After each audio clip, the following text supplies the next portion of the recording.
get by. It resides between my eyes. Walked through the fire, came out better on the other side. See, life's like a beach if you find the sand. And right now, I feel like 100 grand. You are listening to Inspired Insider with your host, Dr. Jeremy Wise.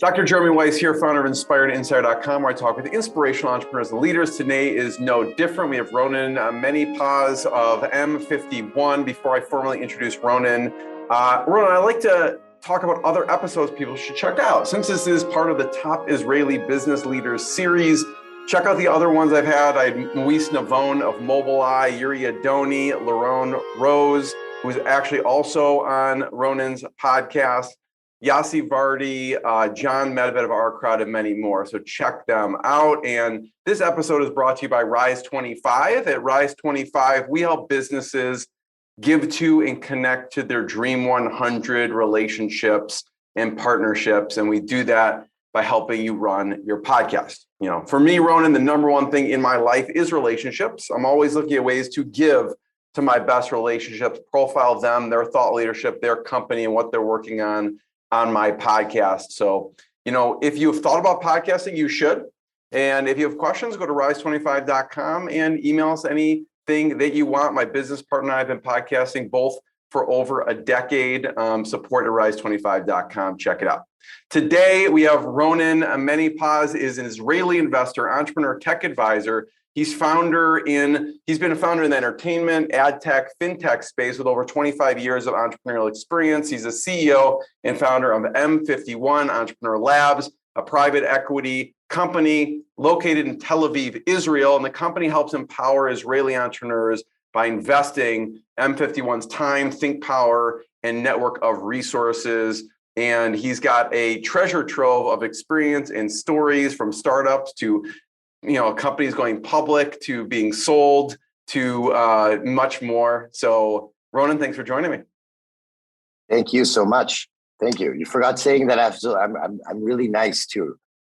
Yes. Well, I don't know you well enough to speak to that, but it's a weird combination, Canadian Israeli. It's like you have the laid back, nicest stereotypical, and then the confrontational stereotypical, right? Yeah, it's hard to actually be sorry for your existence and also fight for it at the same time. So yeah, it's complex on the psyche. What was that change like when you what was the point when you went from Canada to Israel, and what was the culture difference that you felt?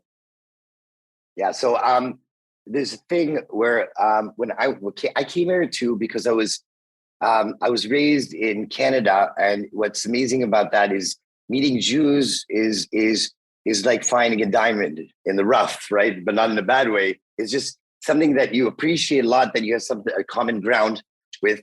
And for me, it was coming to a place where you can actually meet many of those kinds. Was for me a purpose. I'm a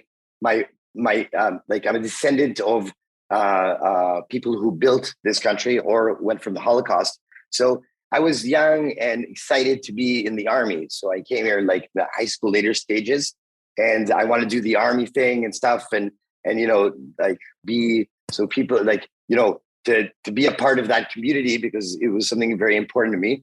And I was born Canadian, unlike my parents, which spoke English to me, and we only spoke English at home, but we're actually born and raised in Israel. So for me, I wanted to be as Israeli. My sister is born in US and stuff like that. So it was, for me to do that, I wanted to be, Zionistic on that stage.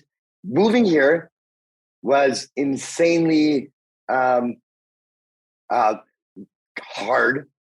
But everything hard is like eating a salad. It may not be tasty, but it's worthwhile. That's on, hindsight.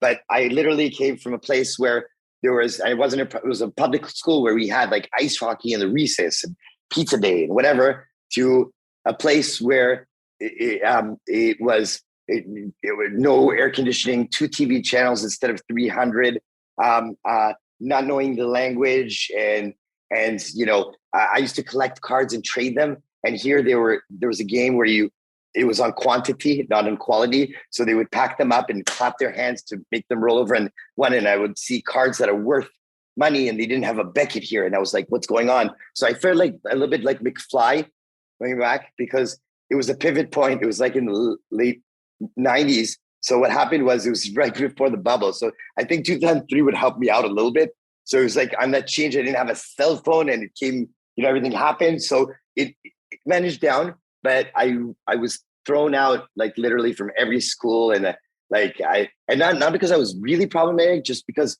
I had no language skills. I was socially, different. And I'm already a kind of like, I'm hyperactive, creative, and I'm a son of a professor, which on entrepreneurial and industrial engineering and business administration, where the theoretical, it's a person, he's a genius that knows everything, but it's always theoretical. And I'm very hands down because of that. So I'm doing my way and you're not going to tell me, like, not in a bad way, it wasn't a bad way, but now it's like, this is the model. I'm like, no, you know what? This is the model.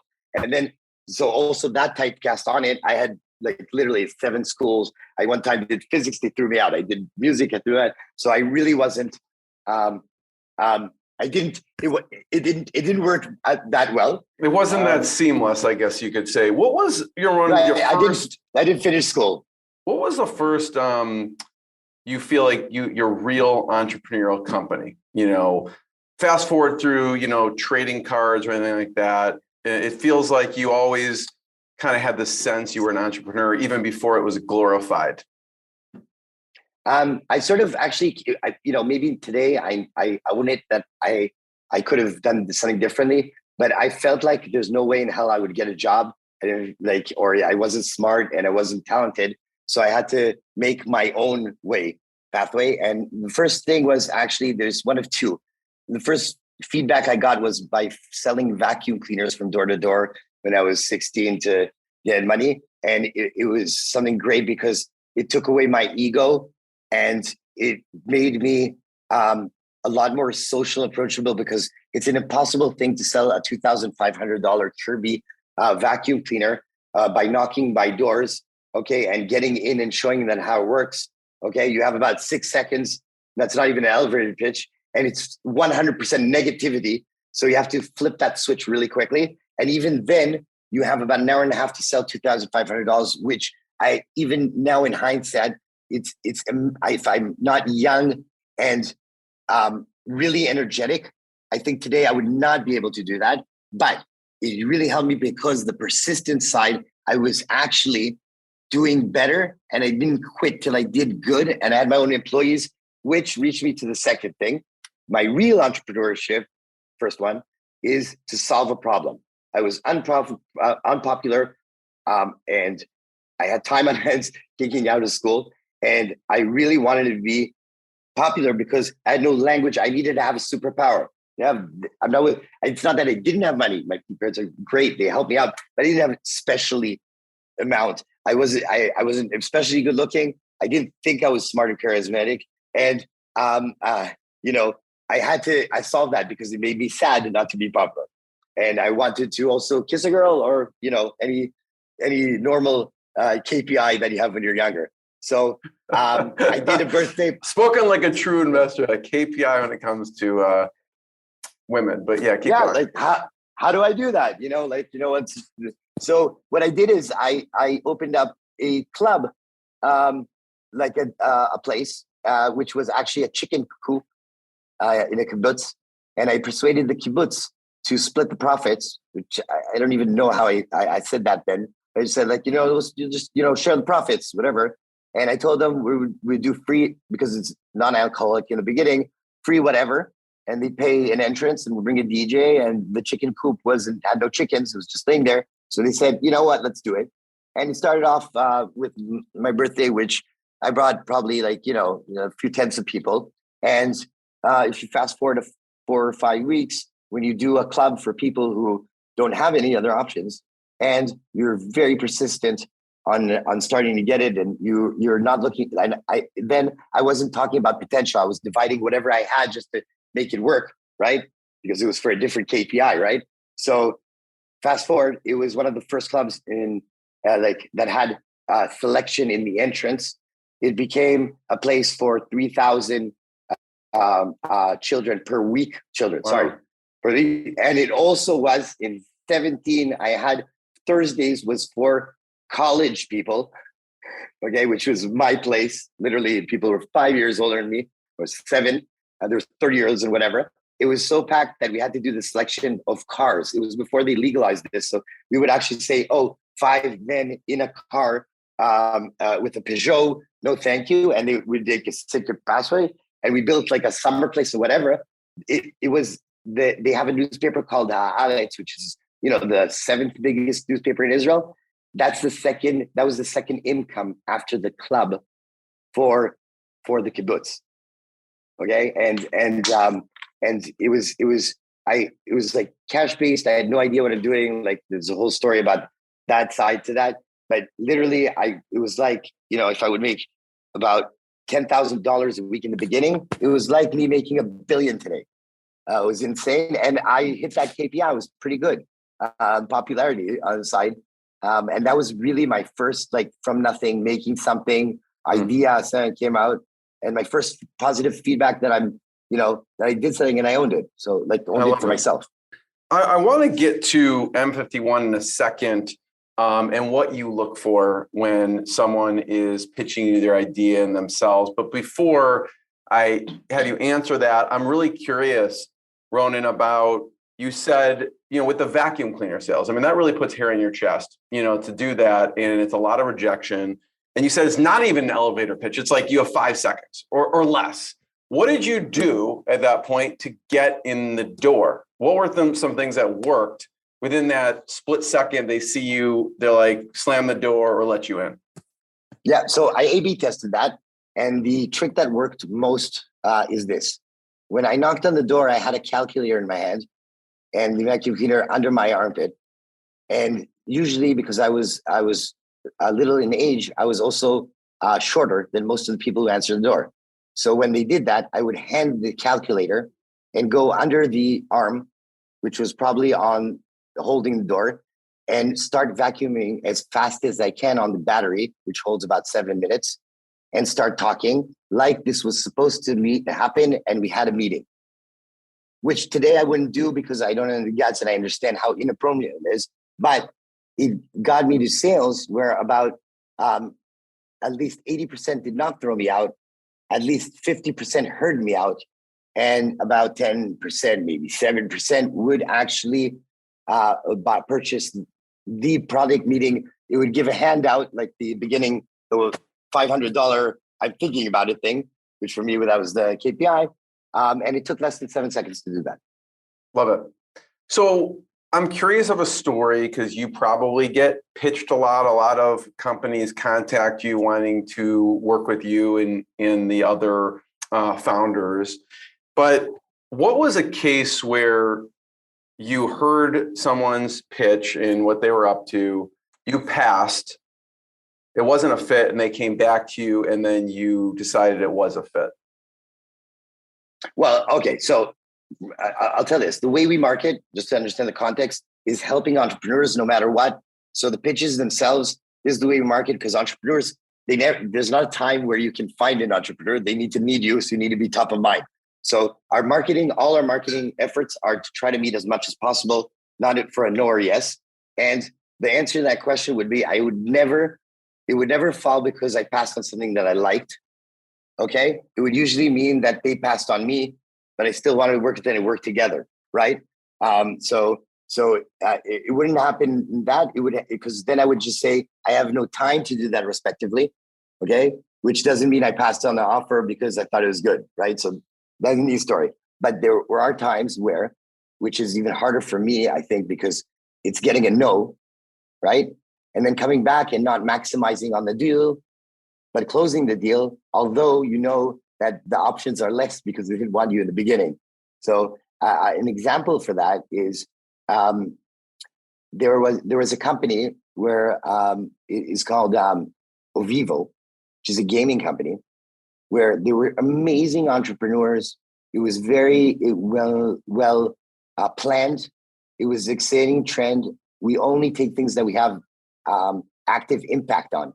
Okay, and you know about and we feel good with. I'm not a very good passive investor. We're very good as a community active investors, and I really wanted to invest all of the capital they needed and take an account of all we can do for that structure.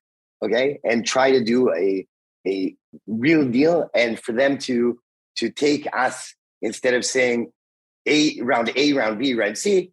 Let's do all of round A, B, C together and just go through KPIs, and we don't need all the politics. I love it. Okay? These are very talented people, and I really thought they would be synergetic for us. We would learn from them, they would learn from us, and it's really a match. What happened was they passed because they thought that maybe the potential, which is always true, if they do A, B, and C, okay, they can get more money, and also the strategic partners that they need, put it on, which is also true. And by the way, we wanted to do that as well. We're just saying we want to do it when we're not selling, when we proved it. That was the difference between us. And they said, but we really want you, so we'll give you like a piece of advisory board or like whatever just for you, so you'll be part of it. I said, guys, listen, I don't like to do things like that. It's okay. I'm helping you anyways. Okay. They insisted that's the amount of time when someone gives you something that you say, I don't think this is a fair deal. I keep it. And it says, okay, because I'll hang around, and I'm a Canadian. So the Canadian side will try to be involved anyways, because he apologized. And the Israeli side would say you're a sucker, but 50% of effort is mine. You have an internal struggle in your head. They're battling each other. That's my worst partner, is right inside me. Anyway, so and what happened was I actually helped them do the whole round stuff. And when they became complex and quick and annoying and stuff like that, and they had a few challenges on the way, they came around the circle and said, okay, you know what? We agree. So how much do you want now? And they expected us, and I'm not saying this to market, it's a real story. They expected us to like try to maximize them. And then it said, no, we're not going to do that. Let's just run. And it was actually from a freebie to a few $millions of investment to a very successful, amazing company. And I think that thing that I didn't maximize, or we didn't, because there was a few partners involved, is something so important, because from that moment forward, I felt no politics, okay? And it was really like saying, thank you, because you didn't make me feel bad about it, which whoever understands what an entrepreneur is and thinks that money makes him tick is someone that needs to go and be an entrepreneur. It's probably like the last thing. So that was something, and for an entrepreneur to trust one another on the breakthrough on this one was something that I really felt as part of the success more than the talented people in the idea itself. So yeah, and so they passed on me, but I'm okay being the second best option as long as it's successful. Well, Ronen, if anyone goes to m51.co and on the About page, it says very clearly, we are not a venture capital firm. Okay. We do not invest in business plans. We don't even open the files you send. We invest in people. Dig into that a little bit further. You made it's a statement right off the bat. Yeah. So one thing, we do open files, but we're extreme on the message on purpose, because there's a problem. We are unique, but it's complex to explain if you don't feel it. But explaining what we're not is really important, because a venture capital, the interest is making money and interest rates or exiting for your portfolio, and that's their end game. Okay, a angel investor is trying to make either have fun, educate himself, or make interest rate on that.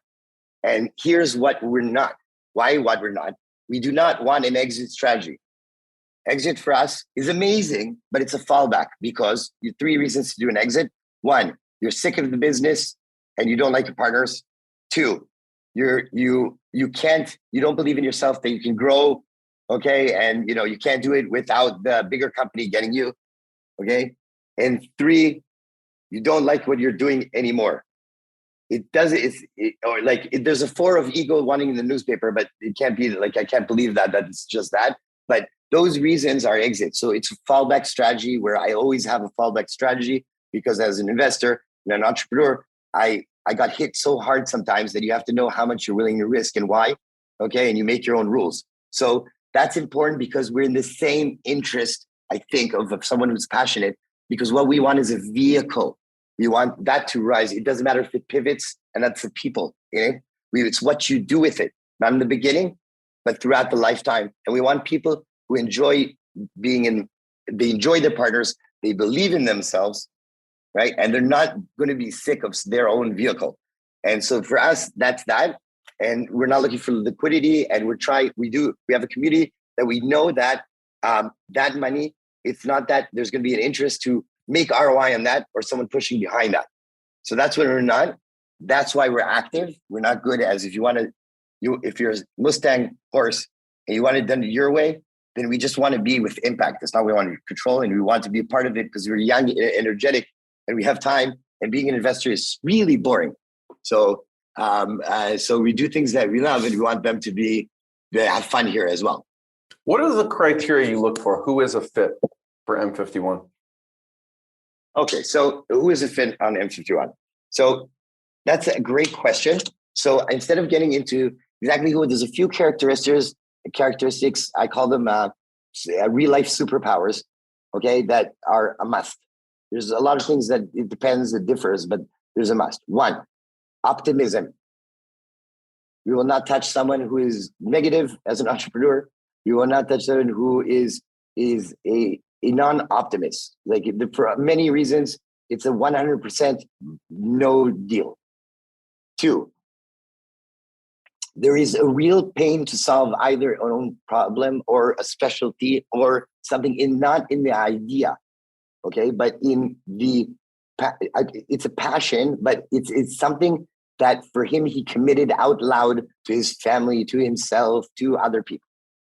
Three, he will not fight for potential. He will fight for existence, meaning it's more important for him or her to want this to be alive than to be cheap on something that does not exist. Okay, these are three, I'll say, characteristics that are no deal, no matter whatever deal that's in. There's all kinds of other rules. We have 51, there's a reason for that. We have the 51 Bible rule, but the three definite no's that it doesn't even go through filter. I don't want to see in Excel. I thank you so much, and I think you're incredible, but I think you have to do a few things and, like me, fail a bunch of times, okay? And understand why you're doing this, because I was like that, by the way, but I have to say, I wouldn't invest in myself when I was like that, and I got better. When you started M51, who were some of the key people that you decided to bring on board?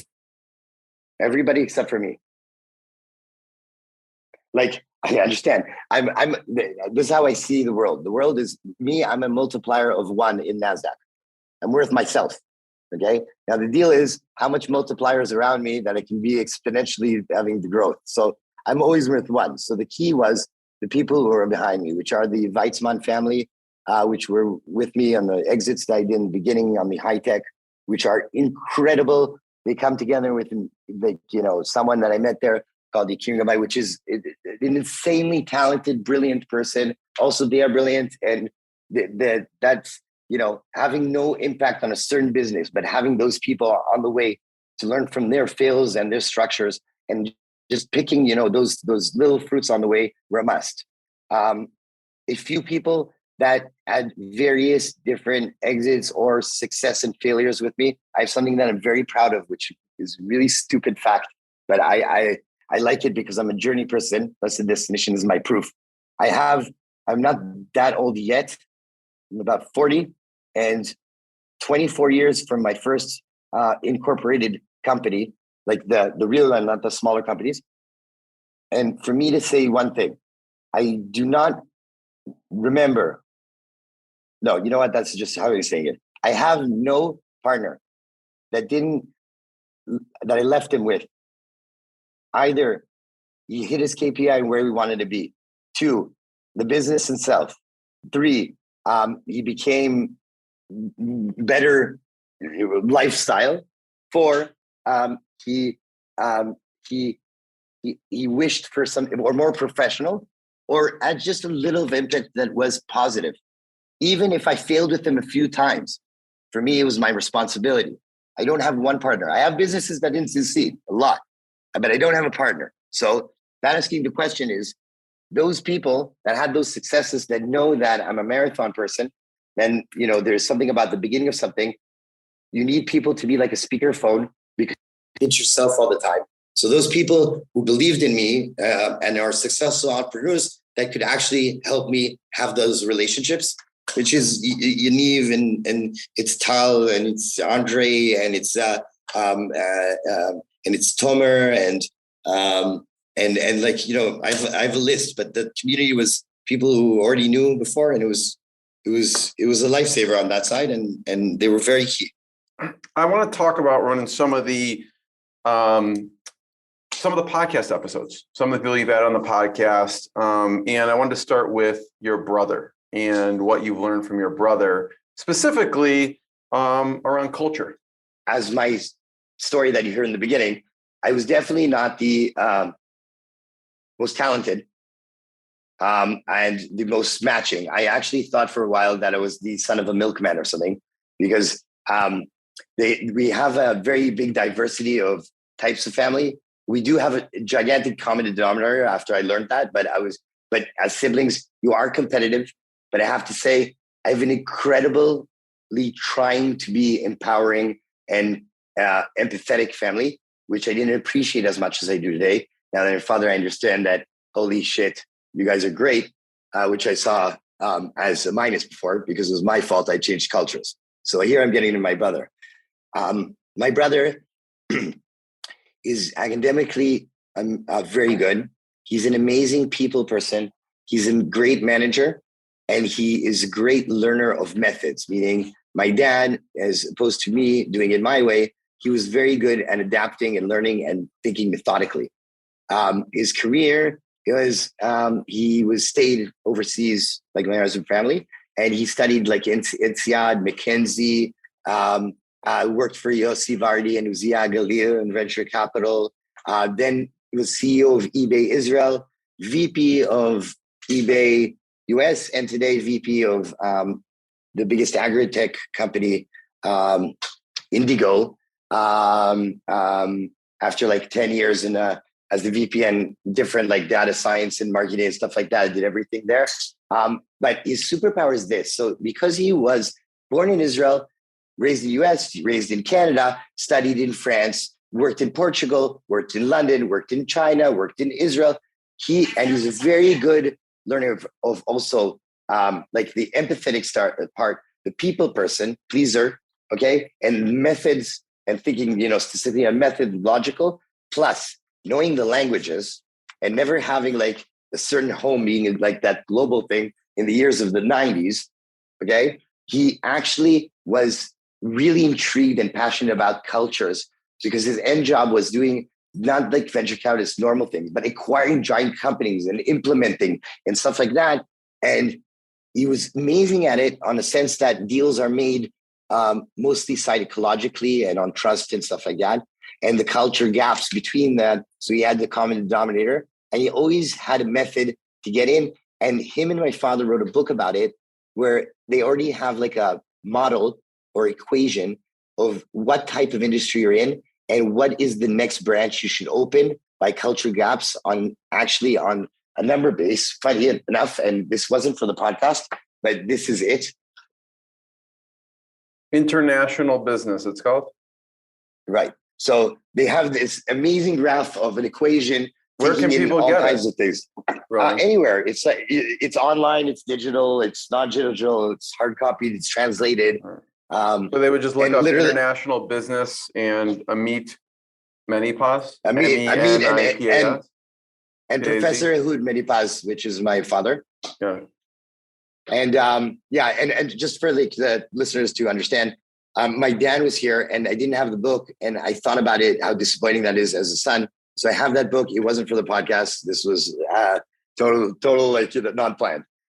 And you asked about my brother. Coincidence. Anyway, so that's it. And I think that's why he's so easy to implement in a company, Because if you're looking for a global company and understanding, this, like, I lost a lot of money by not thinking about culture gaps. And it's insanely a deal breaker where you don't even know why it didn't work. Like, there's things there that it's unexplainable. And the worst thing about it is, in the global internet, it's like, if you're opening up a business, 90%, you're going to have to get that. It's not like, what it was before. So it's definitely a great super, and that's what's passionate about. So he was a big inspiration. And after I had no ego and I started asking for help, which is a great decision by me, I actually learned a lot of easygoing, logical sense of how to decide from this global platform that you can connect it to everybody, what to focus on, which is, I think, the harder thing today. What not to focus on is a lot harder than what to focus on. First of all, Ronen, one last question. I know we're a little bit over here. Before I ask it, I want to point people to m51.co to check out more, learn more about what they're working on, and just check out what Ronen is doing. It's Ronen, and then last name Menipaz. Ronen, talk about some, I know it's like picking a favorite child, but some interesting episodes from your podcast and the guests you've had on. Oh no, actually, that's actually things that I would listen to, especially, and some that are less for my features. It's just not objective. It's not choosing a son. There's definitely people that I more appreciate there. So whoever's looking for an inspirational mindset, okay, and there's unique people, real life superheroes, like a superhero that definitely is doing something for the greater good. You feel it, you know it. And if you're missing it from like the old way, like, the old places where you did something for a community or a world or something like that, where there's less people like that. There's the Russian woman who's trying to go to Mars, which is an amazing story. And she's like, there's a Foo Fighters song. So I like Foo Fighters. It's called There Goes My Hero, He's Ordinary. Okay. There's a few people that I have that are like that. She's a real life for me. Okay. A great inspiration of reminding you how important the journey is. And it doesn't matter if you're doing something you love, you're going to be amazing, and you're going to be rich enough, not only in your pocket, also in your mindset, because everybody wants to be around you. The second one would be Brian Annington, because he is the founder of HubSpot, where I'm always intrigued in. I'm amazing at taking things from nothing to a business, and I'm amazing at leveraging and solving problems and making them gigantic and solving problems on the way. But there's something about maintenance where what I'm intrigued about is, how does he, with everything you can do, stay focused all the time, say no to all kinds of opportunities. And I'm saying this on this, I want more people to be proud of the checkpoints that have tens of thousands of employees than selling and doing something cool. But it is hard. It's even hard for me, because you always want to be exciting and you want to excite yourself. So he has a lot of inspiration on that note, and it's a pain that I admire. And just really quickly, people can go to reallifesuperpowers.com, check it out. Mm-hmm. And there's Brian Halligan of HubSpot's on there, and the other lady, do you recall her name? Was it Derry, or is that someone different? No. It's Anastasia. Anastasia. Okay, got it. Yeah. So, and last one. Practical shortcuts for being on time and utilizing your time. Phil had two. It's simple, but it was great. That's it. Those are my favorites. Sorry, other guys. Check it out, as well as m51.co. Thank you, Ronen. I want to be the first one to thank you. Thanks, everyone. What I got, you can't buy. It resides between my eyes. Walked through the fire, came out better on the other side. See, life's like a beach if you find the sailing right now. I'm feeling like 100 grand.